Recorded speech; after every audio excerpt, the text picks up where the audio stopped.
Hi friends, आप सभी लोगों का आपके अपने YouTube channel agriculture tricks by N K में हार्दिक स्वागत करते हैं। जैसा कि आप लोगों को पता है कि एग्रीकल्चर से रिगार्डिंग कोई भी अपडेट वगैरह आता है तो हम आप लोगों को वीडियो के माध्यम से प्रोवाइड करवाते रहते हैं। तो आज का वीडियो रहने वाला है जो अपना क्वेश्चन पेपर चल रहा था उसको लेकर।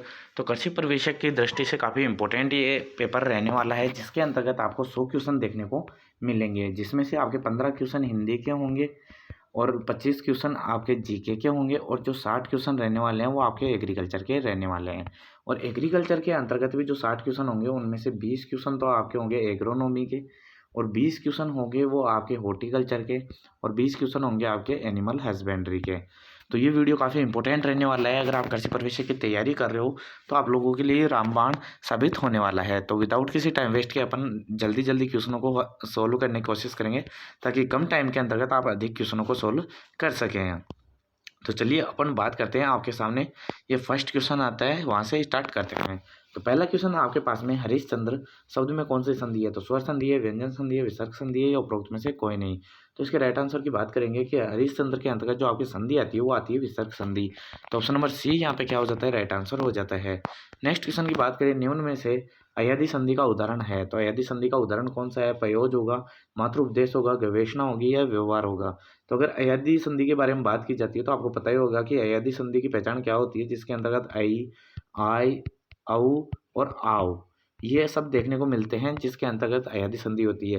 तो आपको पता ही होगा कि इसके अंतर्गत औ की ध्वनि निकल रही है, गौ के अंदर औ की ध्वनि निकल रही है। तो यहाँ से क्या पता चलता है कि आपको अयदि संधि है। तो ऑप्शन नंबर सी यहाँ पे क्या हो जाता है? राइट आंसर हो जाता है। नेक्स्ट क्वेश्चन की बात करें कि निम्न में से कौन सा शब्द बहुव्रीहि समास का उदाहरण नहीं है।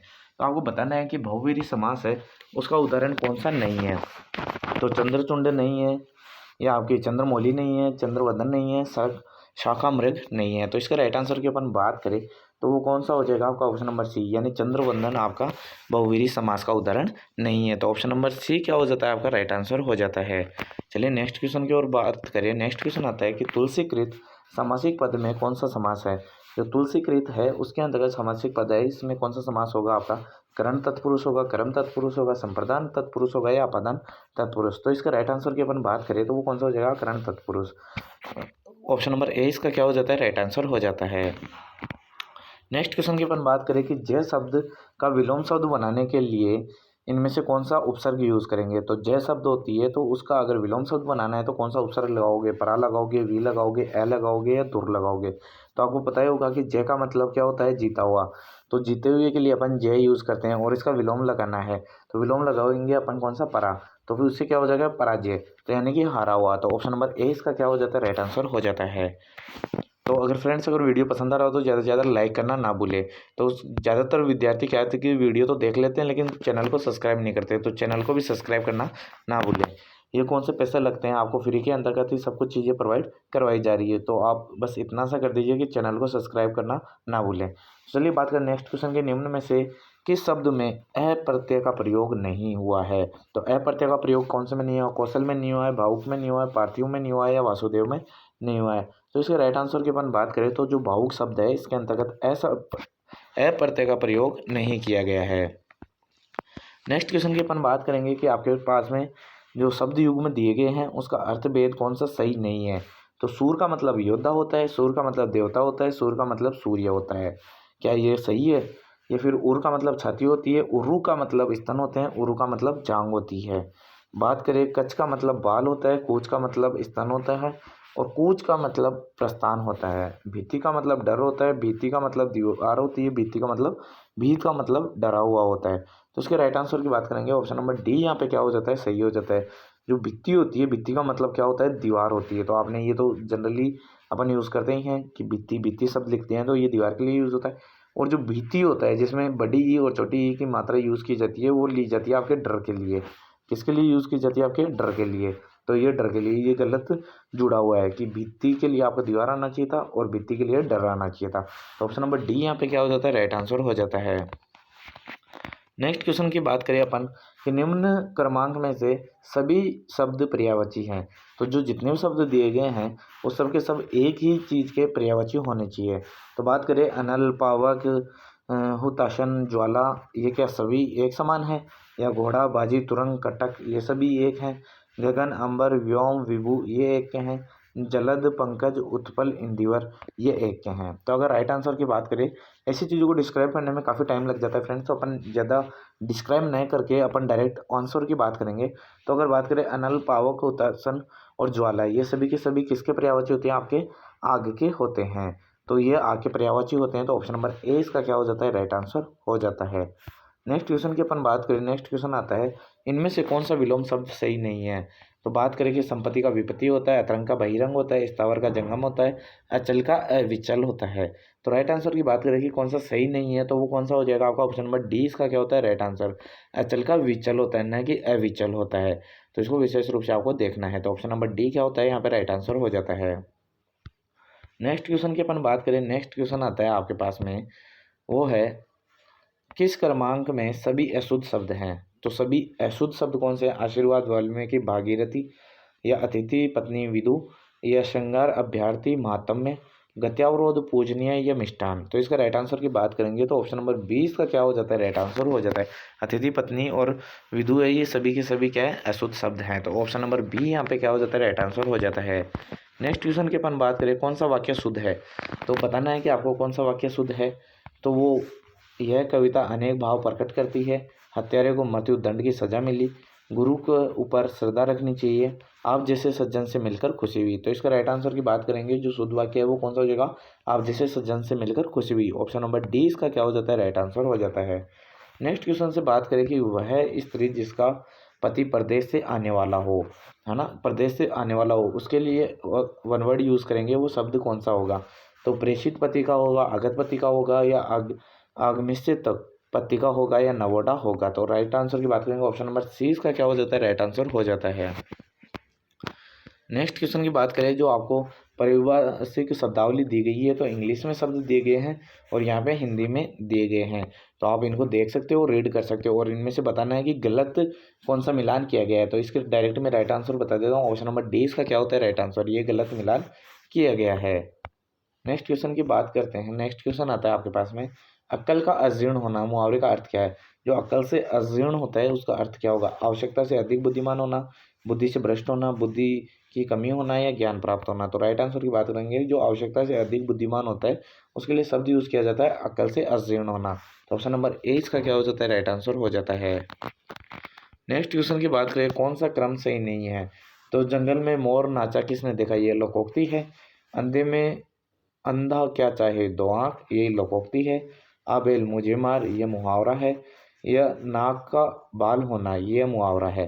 तो अगर इसके राइट आंसर की बात करेंगे, किस क्रम में सही नहीं है, तो आबेल मुझे मार। तो ऑप्शन नंबर सी इसका क्या हो जाता है? राइट आंसर हो जाता है। नेक्स्ट क्वेश्चन की अपन बात करें, राजस्थान में कर्क रेखा की लंबाई कितनी है? तो वो 20 किलोमीटर है, 26 किलोमीटर है, 15 किलोमीटर है, 23 किलोमीटर है। तो इसके राइट आंसर की बात करें कि राजस्थान के अंतर्गत जो कर्क रेखा है वो दक्षिणी क्षेत्र से गुजरती है और उसकी लंबाई होती है वो आपकी 26 किलोमीटर होती है। तो ऑप्शन नंबर बी क्या होते हैं? राइट आंसर हो जाता है। तो ऐसे ही अपन ने 15 क्वेश्चन किसके किए? हिंदी के किए, और अभी ये 16 से आपके जीके के क्वेश्चन स्टार्ट होते हैं। तो चलिए अब जीके के भी आधे क्वेश्चन देख लेते हैं। नेक्स्ट क्वेश्चन की बात करें, वो आता है आपके पास में,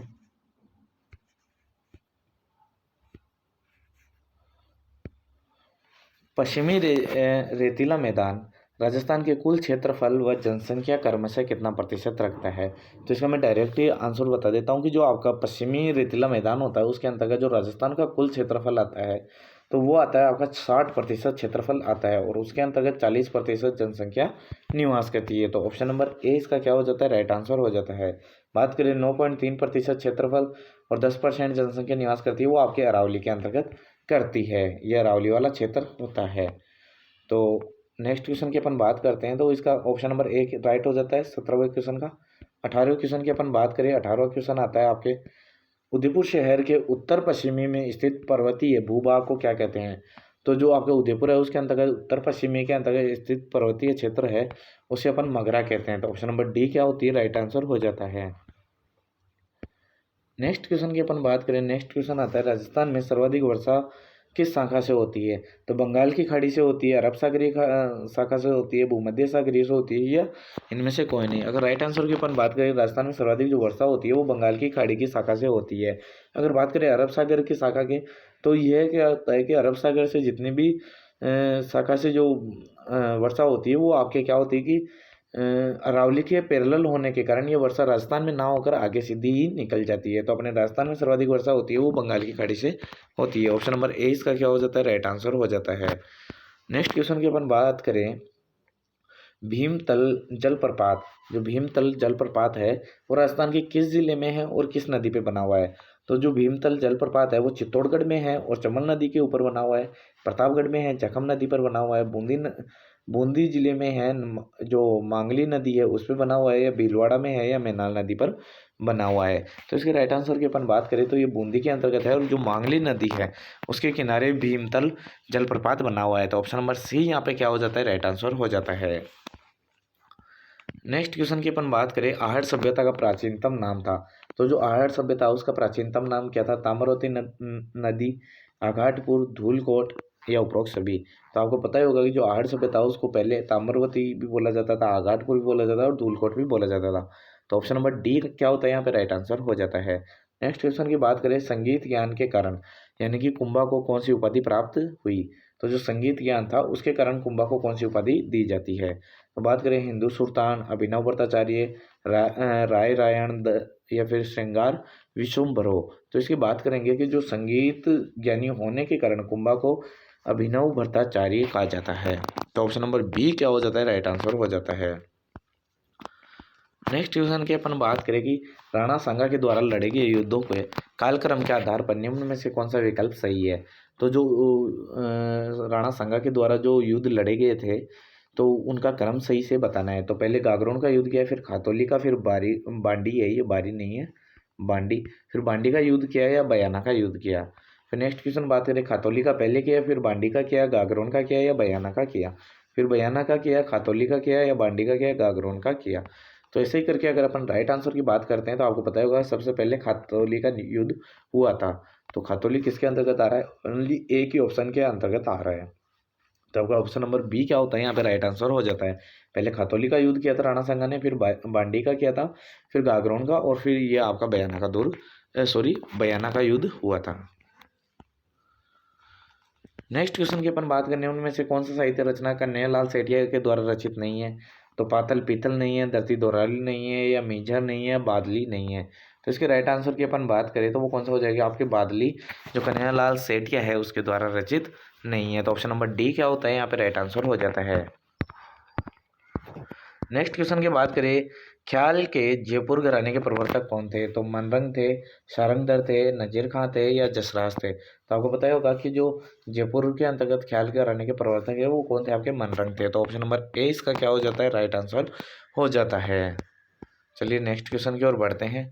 अगर वीडियो पसंद आ रहा हो तो ज़्यादा से ज़्यादा लाइक करें और इसको चैनल को सब्सक्राइब करना ना भूलें, क्योंकि आपको पता है कि काफ़ी इंपॉर्टेंट क्वेश्चन लेके आते हैं आप लोगों के लिए, और ये पेपर आपके लिए रामबाण साबित होने वाले हैं। काफ़ी क्वेश्चन आपको यहाँ से देखने को मिलेंगे।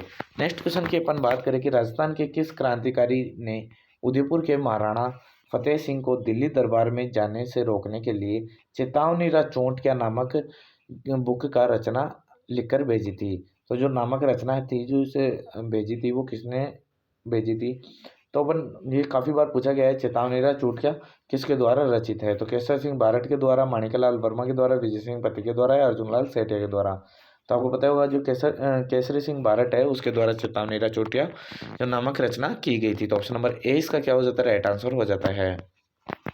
नेक्स्ट क्वेश्चन की बात करें, राजस्थान के एकीकरण की प्रक्रिया में कुल कितना समय लगा। तो 7 वर्ष 8 माह 15 दिन लगे, 8 वर्ष 7 माह 14 दिन लगे, 8 वर्ष 5 माह 15 दिन लगे, 9 वर्ष 8 माह 14 दिन लगे। तो इसके अगर राइट आंसर की अपन बात करें तो 8 वर्ष 7 माह 14 दिन लगे। तो ऑप्शन नंबर बी यहाँ पे क्या हो जाता है, राइट आंसर हो जाता है।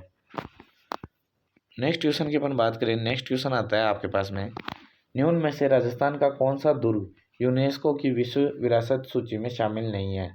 तो कौन सा दुर्ग है जो यूनेस्को ने अपनी विश्व धरोहर के अंतर्गत शामिल नहीं किया है।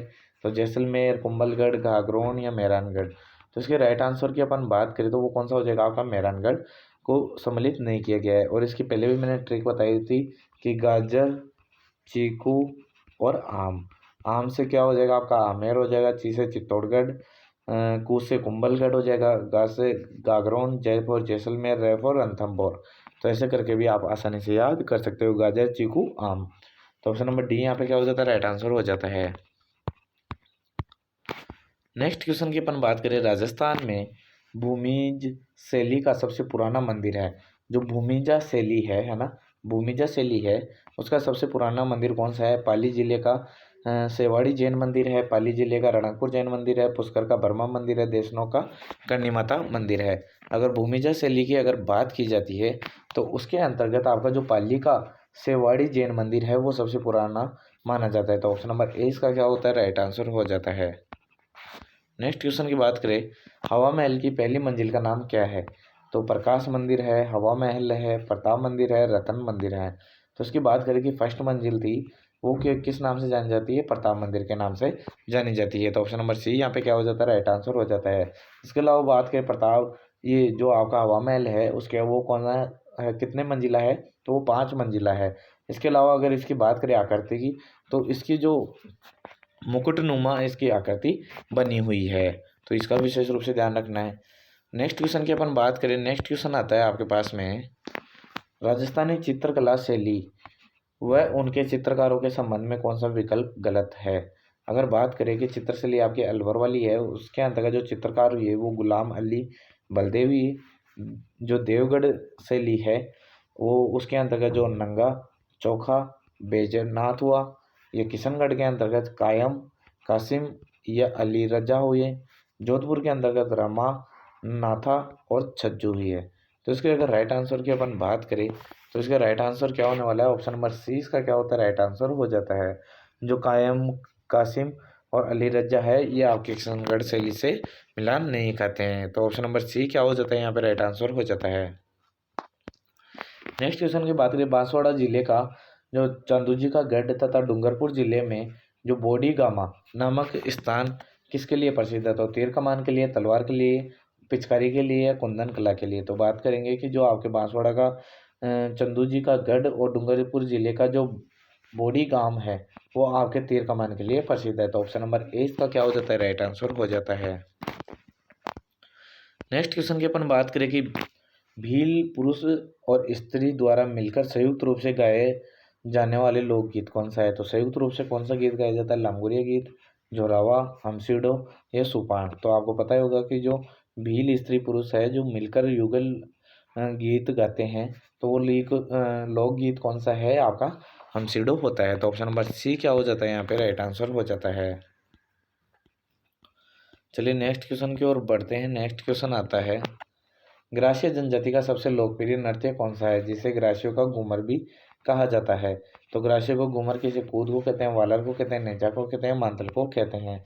तो इसके अगर राइट आंसर की बात की जाए, जो वालर नृत्य है ये आपका ग्रासियों के अंतर्गत सर्वाधिक प्रचलित है और प्रसिद्ध भी है। इसके साथ ही ग्रासियों का घूमर भी कहा जाता है। तो ऑप्शन नंबर बी क्या होता है, राइट आंसर हो जाता है। इसके अलावा इसके अंतर्गत मुख्य बात यह है कि वालर नृत्य के अंतर्गत कोई भी वाद्य यंत्र का प्रयोग नहीं किया जाता, तो इसका भी विशेष रूप से ध्यान रखना है। नेक्स्ट क्वेश्चन की अपन बात करें, सुप्रसिद्ध कायाबेली ग्रंथ की रचना राजस्थान के किस संत के द्वारा की गई थी? तो जो कायाबेली थी आपके दादू दयाल के द्वारा की गई थी, बाबू जी के द्वारा, मीराबाई के द्वारा, जम्बो जी के द्वारा? तो बात करें कायाबेली है ये आपके दादू जी के द्वारा रचित ग्रंथ है। तो ऑप्शन नंबर ए क्या होता है, यहाँ पे राइट आंसर हो जाता है। नेक्स्ट क्वेश्चन की अपन बात करें, नेक्स्ट क्वेश्चन आता है, निम्न में से कौन सा युग्म सही नहीं है? तो आपको बताना है कि आपके जो युग्म दिए गए हैं उनमें से सही कौन सा नहीं है। तो जिलानी माता का मंदिर है वो आपके बेरोड अलवर में है, ज्वाला माता का मंदिर जोबनेर जयपुर में है, ब्राह्मणी माता का मंदिर सोरेनसर बारा में है, या धौलागढ़ देवी का मंदिर जो बदनौर भीलवाड़ा के अंतर्गत है? तो इसके राइट आंसर की अपन बात करेंगे, जो धौलागढ़ देवी का मंदिर है वो बदनौर भीलवाड़ा के अंतर्गत नहीं है। तो ऑप्शन नंबर डी क्या होता है, यहाँ पे राइट आंसर हो जाता है। नेक्स्ट क्वेश्चन की बात करें, राजस्थान के त्योहारों के संबंध में कौन सा युग्म गलत है? तो आपको बताना है कि गलत युग्म कौन सा है। तो अक्षय तृतीया क्या वैशाख शुक्ल तृतीया को आती है, रक्षाबंधन भाद्रपद पूर्णिमा को आती है, गणगौर आपके चैत्र शुक्ल तृतीया को आती है, कजली तीज भाद्र कृष्ण तृतीया को आती है। तो अगर बात करें गलत युग्म की तो ये कौन सा जगह आपका रक्षाबंधन हो जाएगा, क्योंकि रक्षाबंधन आपको पता ही है कि श्रावण पूर्णिमा को आती है। तो ऑप्शन नंबर बी यहाँ पे क्या हो जाता है, राइट आंसर हो जाता है। कजली तीज की बात करें ये भाद्रपद कृष्ण तृतीया को आती है। कजली तीज आपकी बूढ़ी तीज भी कहते हैं और ये सर्वाधिक प्रसिद्ध है वो बूंदी की है। तो इसको विशेष रूप से ध्यान रखना है, काफ़ी बार पूछा गया क्वेश्चन है। नेक्स्ट क्वेश्चन की बात करें, मंदिर एक प्रकार का है, तो मंदिर क्या है? वाद्य यंत्र है, आभूषण है, पगड़ी है या लोकगीत है? तो आपको पता होगा जो मंदिर होता है वो आपका एक वाद्य यंत्र होता है। तो ऑप्शन नंबर ए इसका क्या हो जाता है? राइट आंसर हो जाता है। नेक्स्ट क्वेश्चन की बात करें, वर पक्ष की ओर से दिया जाने वाला सामूहिक भोजन कहलाता है। ये काफ़ी बार पूछा गया क्वेश्चन है, तो इनका विशेष रूप से ध्यान रखना।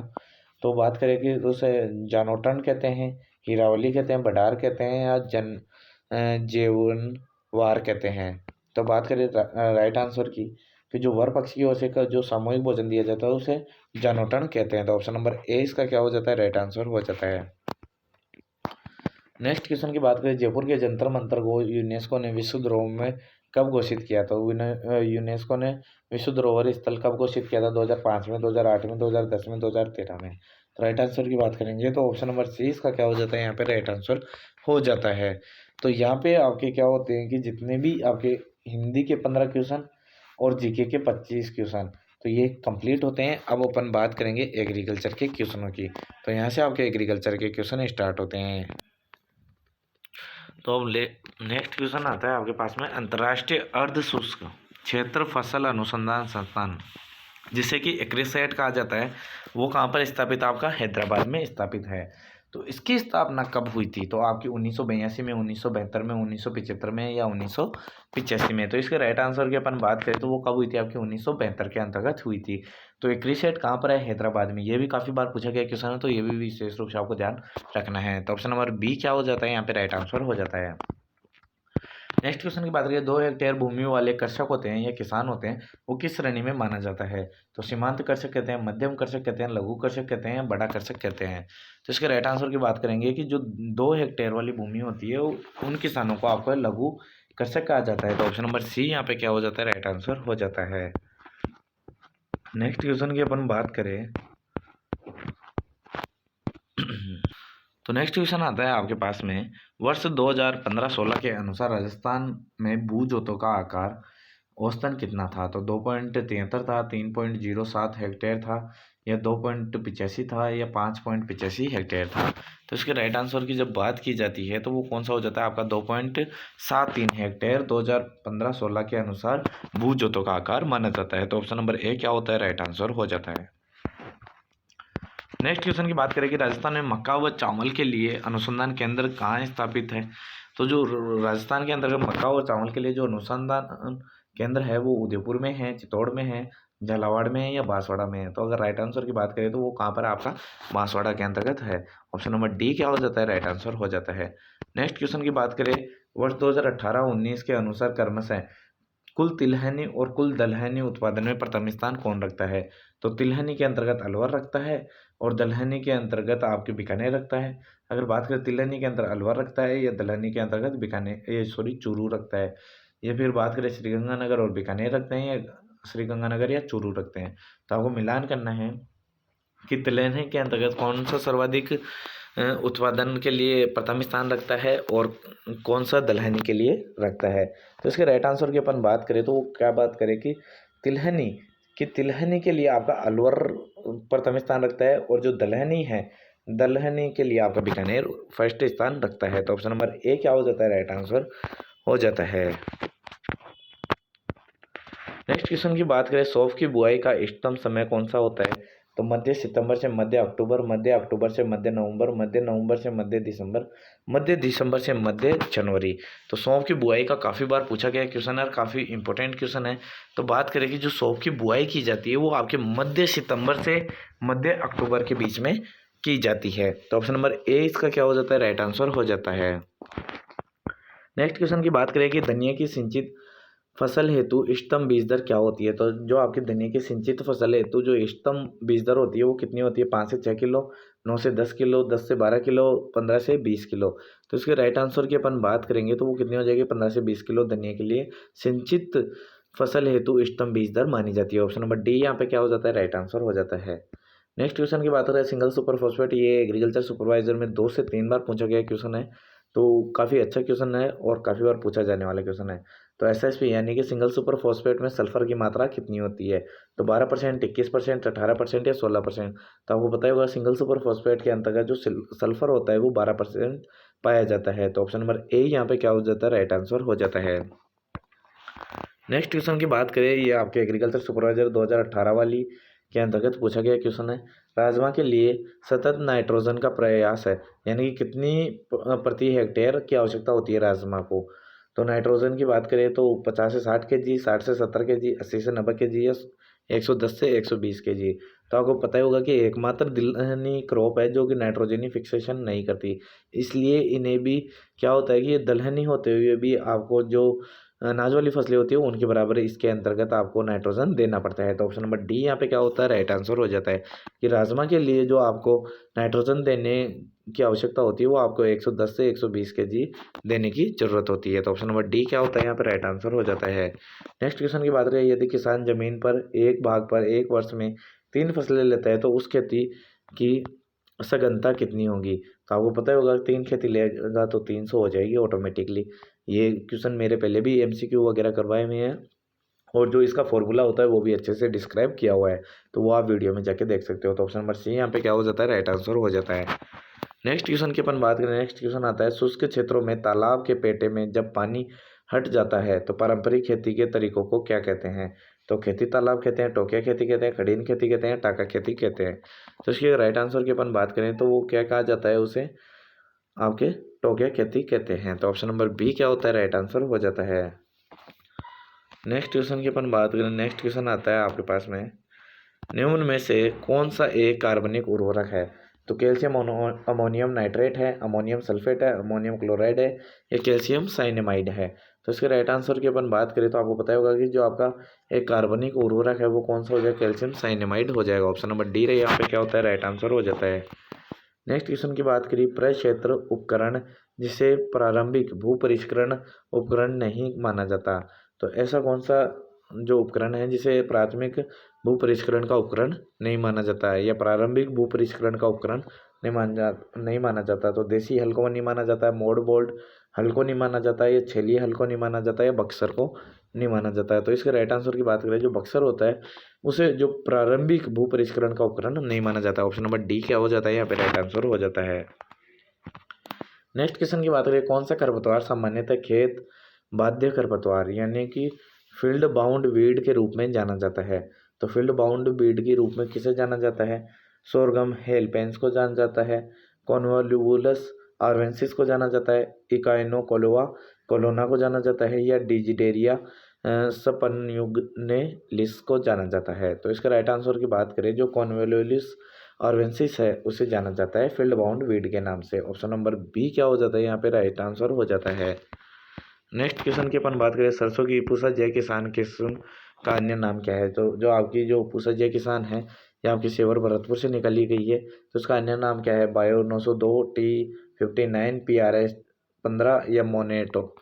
बात करें इसके राइट आंसर की तो ऑप्शन नंबर ए इसका क्या हो जाता है, राइट आंसर हो जाता है। पूसा जय किसान है उसको बायो 902 के नाम से भी जाना जाता है। ऑप्शन नंबर ए क्या होता है, राइट आंसर हो जाता है। और यह सेवर भरतपुर से निकाली गई वेराइटी है। नेक्स्ट क्वेश्चन की बात करें, कौन सी फसल में एस्ट्रेसी कुल की है। तो एस्ट्रेसी कुल की फसल कौन सी है, तो वो अरंडी है, सूरजमुखी है, सरसों है या गुआर है। तो उसके राइट आंसर की बात करेंगे, जो सूरजमुखी है उसका एस्ट्रेसी फैमिली होती है, कुल होता है। तो ऑप्शन नंबर बी यहाँ पे क्या होता है, राइट आंसर हो जाता है। नेक्स्ट क्वेश्चन की बात करें, कौन सी गन्ने की खेती से संबंधित क्रिया है। तो प्रोपिंग होती है, ग्रीनिंग होती है, प्राइमिंग होती है, डिसकरिंग होती है। तो इसके राइट आंसर की अपन बात करें कि जो गन्ने से संबंधित प्रक्रिया होती है वो कौन सी होती है, प्रोपिंग होती है। यानी कि जो आपको जो गन्ना होता है उसके अंतर्गत सारा दिया जाता है उसे क्या कहते हैं, अपन प्रोपिंग कहते हैं। तो ऑप्शन नंबर ए इसका क्या हो जाता है, राइट आंसर हो जाता है।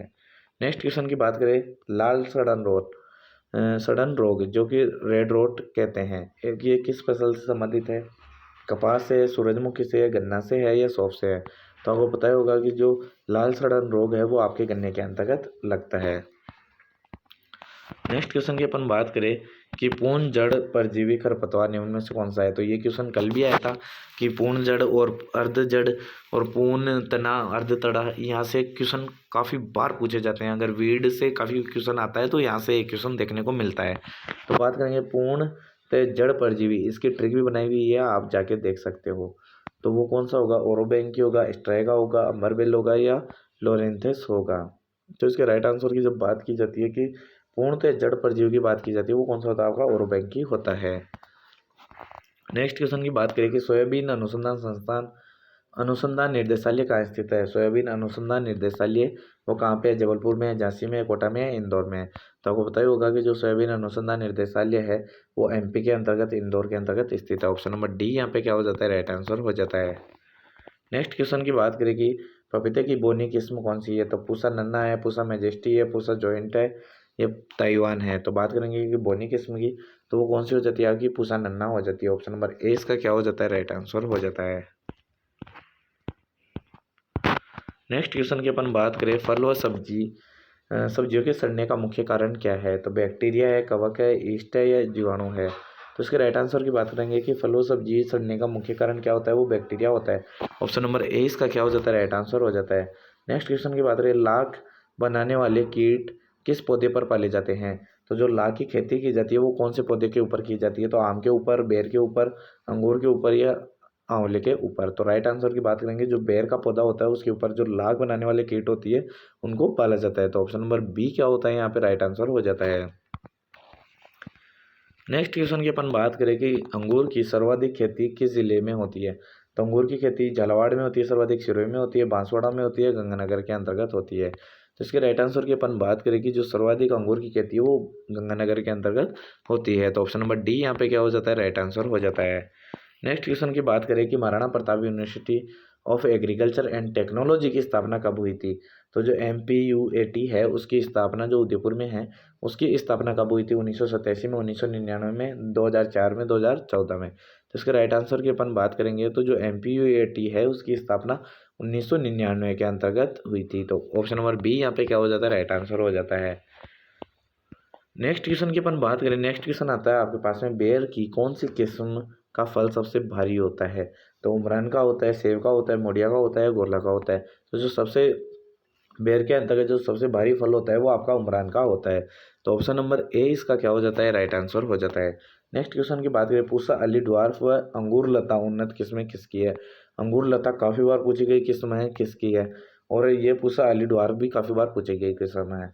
तो बात करें प्याज की है, अंगूर की है, टमाटर की है या गाजर की है। तो इसके राइट आंसर की बात करेंगे तो ऑप्शन नंबर सी यहाँ पे क्या हो जाता है, राइट आंसर हो जाता है कि जो अंगूर लता और पूसा अली ड्वार्फ है वो टमाटर की किस्में हैं।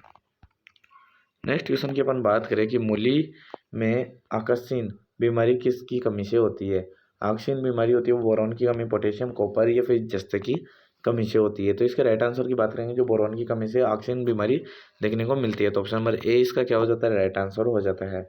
नेक्स्ट क्वेश्चन की बात करें, मसालों की रानी किसे कहा जाता है। तो काली मिर्च को, इलायची को, हल्दी को या हींग को। तो काफ़ी इजी क्वेश्चन है, आई होप आप सभी लोगों को ये तो पता ही होगा कि जो इलायची है उसे मसालों की रानी कहा जाता है और जो काली मिर्च होती है उसे मसालों का राजा कहा जाता है। तो ऑप्शन नंबर बी यहाँ पे क्या हो जाता है, राइट आंसर हो जाता है। नेक्स्ट क्वेश्चन की बात करें, टमाटर में आधार बीज के उत्पादन के लिए पृथक्करण दूरी कितनी रखते हैं। तो आधार बीज के लिए जो टमाटर की पृथक्करण दूरी रखी जाती है वो 400 मीटर, 100 मीटर, 50 मीटर या 10 मीटर रखी जाती है। तो राइट आंसर की जब बात की जाती है तो 50 मीटर इसका राइट आंसर हो जाएगा। ऑप्शन नंबर सी इसका क्या होता है, सर राइट आंसर हो जाता है कि टमाटर की आधार बीज के उत्पादन के लिए पृथक्करण दूरी रखते हैं वो 50 मीटर रखते हैं। नेक्स्ट क्वेश्चन की बात करें, मूली में तीखापन किसके कारण पाया जाता है। तो एलाइल प्रोपाइड डाइसल्फाइड के कारण, आइसोथायोसाइनेट के कारण, सल्फर डाइसल्फराइड के कारण या सिनेग्रीन के कारण। तो मूली के अंतर्गत जो तीखापन पाया जाता है वो आइसोथायोसाइनेट के कारण होता है। तो ऑप्शन नंबर बी यहाँ पे क्या हो जाता है, राइट आंसर हो जाता है। नेक्स्ट क्वेश्चन की बात करें कि इसबगोल का कौन सा भाग उपयोगी होता है। तो बीज, छिलका, तना, जड़ या एवं भी दोनों। तो बात करेंगे बीज भी उपयोगी होता है और छिलका भी उपयोगी होता है और इनका रेशियो रहता है 3:1 का रहता है। ये भी काफ़ी बार पूछा जाता है। तो ऑप्शन नंबर डी यहाँ पे क्या होता है, राइट आंसर हो जाता है। नेक्स्ट क्वेश्चन की अपन बात करें, नेक्स्ट क्वेश्चन आता है आपके पास में, आंवले का मुरब्बा बनाने के लिए चीनी की कितनी मात्रा ली जाती है। तो आंवले का मुरब्बा बनाएंगे तो उसके लिए चीनी कितनी मात्रा लेते हैं, 50%, 60%, 70%, 80% ली जाती है। तो राइट आंसर की अपन बात करें कि इसके अंतर्गत राइट आंसर की तो वो कितनी प्रतिशत ली जाती है, 70% चीनी की आवश्यकता होती है आपके आंवले का मुरब्बा बनाते समय। तो ऑप्शन नंबर सी यहाँ पे क्या हो जाता है, राइट आंसर हो जाता है। नेक्स्ट क्वेश्चन की अपन बात करें कि फलों की डिब्बाबंदी के लिए शर्करा की सांद्रता रखी जाती है। तो फलों की डिब्बाबंदी करते हैं उसके लिए शर्करा की सांद्रता रखते हैं तो 20 से 55%, 40 से 55%, 10 से 20% या 60 से 70%। इसके राइट आंसर की अपन बात करें कि इसके अंतर्गत की जो डिब्बाबंदी होती है उसके अंतर्गत जो शर्करा की सांद्रता रखी जाती है वो आपकी 20 से 55% रखी जाती है। तो ऑप्शन नंबर ए यहाँ पे क्या हो जाता है, राइट आंसर हो जाता है। नेक्स्ट क्वेश्चन की अपन बात करें, कैनिंग में कौन सा सूक्ष्म जीव सर्वाधिक समस्या उत्पन्न करता है? तो खमीर करता है, कवक करता है, जीवाणु करता है या विषाणु करता है? तो आपको पता ही होगा कि जो कैनिंग वगैरह करते हैं तो उसके अंतर्गत जो सूक्ष्म जीव सर्वाधिक समस्या उत्पन्न करता है वो कौन सा करता है? आपका जीवाणु करता है। तो ऑप्शन नंबर सी यहाँ पे क्या हो जाता है, राइट आंसर हो जाता है। नेक्स्ट क्वेश्चन की बात करें कि फूड प्रोडक्ट ऑर्डर यानी एफपीओ है उसका कब लागू किया गया था? तो 1945 में, 1955, 1939 या 1966 में? तो राइट आंसर की बात करेंगे 1955 इसका राइट आंसर हो जाएगा कि 1955 में एफपीओ का स्टार्ट किया गया था या लागू किया गया था। तो ऑप्शन नंबर बी यहाँ पे क्या हो जाता है, राइट आंसर हो जाता है। नेक्स्ट क्वेश्चन की बात करें, अनार क्या पुष्पक्रम होता है? तो पेनिकल होता है, कैटकिन होता है, स्पेडिक्स होता है या हाइपेंथोडियम होता है? तो राइट आंसर की बात करेंगे जो अनार का पुष्पक्रम होता है वो हाइपेंथोडियम होता है। तो ऑप्शन नंबर डी यहाँ पे क्या हो जाता है, राइट आंसर हो जाता है। नेक्स्ट क्वेश्चन की बात करें, इंडियन गुजबेरी के नाम से किसे जाना जाता है? तो जामुन को, बेर को, आंवले को या केले को? तो जो इंडियन गुजबेरी है वो आपके आंवले को कहा जाता है। तो ऑप्शन नंबर सी क्या हो जाता है, यहाँ पे राइट आंसर हो जाता है। नेक्स्ट क्वेश्चन की बात करें, नेक्स्ट क्वेश्चन आता है आपके, खीरे में कड़वापन किसके कारण होता है? तो कुकुरबिटेसिन होता है, मार्मेडिकोसाइड में होता है या ग्लूकोसिनेट में होता है, इनमें से कोई नहीं? तो बात करेंगे जो खीरे के अंतर्गत कड़वापन पाया जाता है वो आपका पाया जाता है कुकुरबिटासिन के कारण। ऑप्शन नंबर ए इसका क्या हो जाता है, राइट आंसर हो जाता है। नेक्स्ट क्वेश्चन बात करें, सोलेसोडीन विषैला तत्व किस सब्जी में पाया जाता है? सोलेसोडीन होता है वो आपका पालक में पाया जाता है, टमाटर में पाया जाता है, आलू में पाया जाता है या बैंगन में पाया जाता है? तो जो सोलेसोडीन होता है वो आपका बैंगन के अंतर्गत पाया जाता है। तो ऑप्शन नंबर डी यहाँ पे क्या हो जाता है, राइट आंसर हो जाता है। नेक्स्ट क्वेश्चन की अपन बात करें, खुरपका मुपका परियोजना निर्देशालय कहाँ स्थित है? नैनीताल उत्तराखंड में है, देहरादून उत्तराखंड में है, शिमला हिमाचल प्रदेश में है, धर्मशाला हिमाचल प्रदेश में है? तो राइट आंसर की बात करेंगे जो एफएमडी का जो परियोजना निर्देशालय है या खुरपका मुपका का जो परियोजना निर्देशालय है वो आपका नैनीताल उत्तराखंड के अंतर्गत स्थित है। ऑप्शन नंबर ए इसका क्या हो जाता है, राइट आंसर हो जाता है। नेक्स्ट क्वेश्चन की अपन बात करें, नेक्स्ट क्वेश्चन आता है, राष्ट्रीय ऊन अनुसंधान संस्थान यानी INRCC बीकानेर की स्थापना किस वर्ष में हुई थी? 1962 में, 1964 में, 1982 में या 1984 के अंतर्गत हुई थी? तो बात करेंगे 1984 के अंतर्गत INRCC की स्थापना की गई थी। राष्ट्रीय ऊंट अनुसंधान संस्थान की स्थापना बीकानेर में 1984 में की गई थी। ऑप्शन नंबर डी यहाँ पे क्या हो जाता है, राइट आंसर हो जाता है। नेक्स्ट क्वेश्चन की अपन बात करें कि केंद्रीय पक्षी अनुसंधान संस्थान केंद्र कहाँ स्थित है? तो जो आपका केंद्रीय पक्षी अनुसंधान संस्थान है वो कहाँ पर स्थित है? इसकी कल भी मैंने बात की थी, कल भी बताई थी कि आप आजकल पक्षियों की बहुत इज्जत बढ़ गई है। तो वहाँ से आप याद रखोगे इज्जतनगर, तो इज्जतनगर यूपी में। तो आपका जो केंद्रीय पक्षी अनुसंधान संस्थान केंद्र है वो आपका इज्जतनगर यूपी में स्थित है। ऑप्शन नंबर ए इसका क्या हो जाता है, राइट आंसर हो जाता है। नेक्स्ट क्वेश्चन की बात करें कि भैंस पालन में भारत का अग्रणी राज्य कौन सा है? तो भैंस पालन में उत्तर प्रदेश अग्रणी राज्य है, हरियाणा है, राजस्थान है या गुजरात है? तो राइट आंसर की बात करेंगे जो आपका उत्तर प्रदेश है, तो भैंस पालन में भारत का अग्रणी राज्य होता है। तो ऑप्शन नंबर ए इसका क्या हो जाता है, राइट आंसर हो जाता है। नेक्स्ट क्वेश्चन की बात करें, राज्य में कुक्कुट की संख्या कितनी है? जो 20वीं पशुगणना हुई थी आपकी उसके अनुसार आपके जो राज्य के अंतर्गत जो मुर्गियों की या कुक्कुट की संख्या है वो कितनी होती है? 14.62 मिलियन, 16.43 मिलियन, 18.62 मिलियन, 12.43 मिलियन? तो इसके राइट आंसर की अपन बात करें तो वो कौन सा हो जाएगा? आपके जो कुक्कुट की संख्या है वो 14.62 मिलियन हो जाएगा। तो ऑप्शन नंबर ए इसका क्या हो जाता है, राइट आंसर हो जाता है। नेक्स्ट क्वेश्चन की बात करें, 1819 के अनुसार देश में कुल कितना दूध उत्पादित हुआ था? तो 187.7 मिलियन, 167.7 मिलियन, 177.7 मिलियन, 166.76 मिलियन? अगर इसके राइट आंसर की जब बात की जाती है तो वो क्या हो जाएगा आपका? ऑप्शन नंबर ए इसका क्या होता है, राइट आंसर हो जाता है कि 187.7 मिलियन क्या होता है आपका दूध उत्पादन हुआ हुआ होता है। नेक्स्ट क्वेश्चन की अपन बात करें, नेक्स्ट क्वेश्चन आता है, दूध में किस तत्व की कमी पाई जाती है? तो कैल्शियम की, आयरन की, कॉपर की या एमएन की? तो आपको पता है कि सामान्यतः दूध के अंतर्गत जो कमी पाई जाती है वो आपके Fe आयरन की कमी पाई जाती है कि लोहे की कमी पाई जाती है। तो ऑप्शन नंबर बी क्या होता है, यहाँ पे राइट आंसर हो जाता है। नेक्स्ट क्वेश्चन की बात करें, निम्न में से दूध शर्करा है तो कौन सी है जो दूध की शर्करा खाई जाती है? तो लैक्टोज को कहते हैं, ग्लैक्टोज को कहते हैं या लेक्टोज को कहते हैं या कैटलेज को कहते हैं? तो इसके राइट आंसर की अगर राइट बात की जाए तो वो कौन सा हो जाएगा आपका, लैक्टोज, दूध की शर्करा कही जाती है। तो ऑप्शन नंबर सी क्या होता है यहाँ पे सही आंसर हो जाता है। नेक्स्ट क्वेश्चन की बात करें कि वसा परीक्षण के लिए ब्यूटारोमीटर में दूध की मात्रा कितनी ली जाती है। तो ये क्वेश्चन आपका कल भी आया था और आज भी रिपीट हो चुका है। तो वसा परीक्षण के लिए पहली चीज़ तो ये कि आपके वसा परीक्षण के लिए कौन सा यंत्र काम में लिया जाता है, तो वो ब्यूटारोमीटर यूज़ में लिया जाता है और दूध की मात्रा ली जाती है वो आपकी 10.75 ml यूज़ की जाती है। तो ऑप्शन नंबर बी यहाँ पे क्या हो जाता है, राइट आंसर हो जाता है। नेक्स्ट क्वेश्चन की बात करें, कोलेस्ट्रॉल में भरपूर होता है। तो कोलेस्ट्रॉल होता है उसमें क्या भरपूर होता है, विटामिन ए होता है, विटामिन बी व सी होता है, विटामिन बी होता है, विटामिन डी होता है। तो राइट आंसर की बात की जाए तो कोलेस्ट्रॉल के अंतर्गत विटामिन ए सर्वाधिक होता है। तो ऑप्शन नंबर ए इसका क्या हो जाता है, राइट आंसर हो जाता है। नेक्स्ट क्वेश्चन की बात करें, बधियाकरण के लिए कौन सा औजार उपयोग में लिया जाता है। तो जंबो यूज में, कैंची यूज में, सुई या बोर्डिजो यूज में लिया जाता है। तो आपको पता ही होगा बोर्डिजो कास्टेटर जो होता है उसको अपन बधियाकरण के लिए यूज में लेते हैं। तो ऑप्शन नंबर डी क्या हो जाता है, यहाँ पे राइट आंसर हो जाता है। नेक्स्ट क्वेश्चन की बात करें, रानीखेत बीमारी किससे संबंधित है। तो गाय से है, ऊँट से है, मुर्गी से है या बकरी से है। तो आपको पता ही होगा कि जो रानीखेत है उसे न्यू कैसल भी कहा जाता है ना, न्यू कैसल। ये आपके 2021 में पूछी गई है सुपरवाइजर के अंतर्गत क्वेश्चन कि न्यू कैसल बीमारी किसका नाम है। तो रानीखेत का है और ये किससे संबंधित है, तो मुर्गियों से संबंधित है। ऑप्शन नंबर सी यहाँ पे क्या हो जाता है, राइट आंसर हो जाता है। नेक्स्ट क्वेश्चन की बात करें, पशुओं में रिंडर पेस्ट किससे फैलता है। तो पशुओं में रिंडर पेस्ट प्रोटोजोआ से फैलता है, विषाणु से, बैक्टीरिया से, फफूंद से। तो राइट आंसर की अपन बात करें कि जो आपका रिंडर पेस्ट होता है वो आपका विषाणु से फैलता है, यानी वायरस के द्वारा फैलता है। नेक्स्ट क्वेश्चन की बात करें कि वह कौन सा ज्वर है जिसमें गाय भैंस का शरीर का तापमान कम हो जाता है। तो ऐसी कौन सी बीमारी है जिसके अंतर्गत आपके पशु का तापमान है वो सामान्य से कम हो जाता है। तो टिक फीवर में होता है, मिल्क फीवर में होता है, या आपका टाइफाइड में होता है, या एंथ्रेक्स में होता है। तो जो आपका मिल्क फीवर होता है ना उसके अंतर्गत क्या होता है, आपका सामान्य से कम हो जाता है। जो तापमान होता है पशु का सामान्य तापमान से कम तापमान हो जाता है और ये सामान्यतः कैल्शियम की कमी से होता है। तो ऑप्शन नंबर बी यहाँ पे क्या हो जाएगा, राइट आंसर हो जाएगा। नेक्स्ट क्वेश्चन की अपन बात करें कि पशुओं में अरंडी के तेल का प्रयोग रूप में किया जाता है। तो अरंडी का तेल है वो किस रूप में उपयोग किया जाता है। तो दस्तावर के रूप में, ज्वर रोधी, दर्द निवारक या प्रतिजैविक के रूप में की जाती है। तो आपको पता होगा जो अरंडी का तेल होता है वो सामान्यतः आपके दस्तावर के रूप में काम में लिया जाता है, यानी कि रेचक के रूप में काम में लिया जाता है। नेक्स्ट क्वेश्चन की बात करें कि गोवंश में अत्यधिक ज्वर या खूनी दस्त किस रोग के लक्षण है।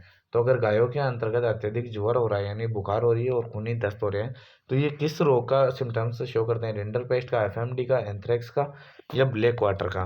तो इसके राइट आंसर की अपन बात करेंगे तो वो किसका हो जाएगा, जो आपका रिंडर पेस्ट होता है ना उसके अंतर्गत अधिक ज्वर और खूनी दस्त देखने को मिलते हैं। तो ऑप्शन नंबर ए इसका क्या हो जाता है, राइट आंसर हो जाता है। नेक्स्ट क्वेश्चन की बात करें, निम्न में से कौन सा मृदुरेचक औषधि है। तो अरंडी का तेल है, कपूर का तेल है, एल्कोहल है या फिर लाइजोल है। तो किसका अपन जो मृदुरेचक के रूप में यूज़ करते हैं तो वो करते हैं अरंडी के तेल को यूज़ किया जाता है। तो ऑप्शन नंबर ए इसका क्या हो जाता है, राइट आंसर हो जाता है।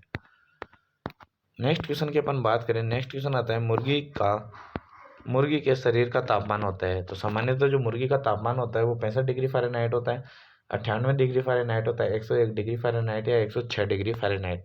तो राइट आंसर की बात करेंगे जो मुर्गी का शरीर का तापमान होता है वो आपका 106 डिग्री फ़ारेनहाइट होता है। तो ऑप्शन नंबर डी यहाँ पे क्या हो जाता है, राइट आंसर हो जाता है।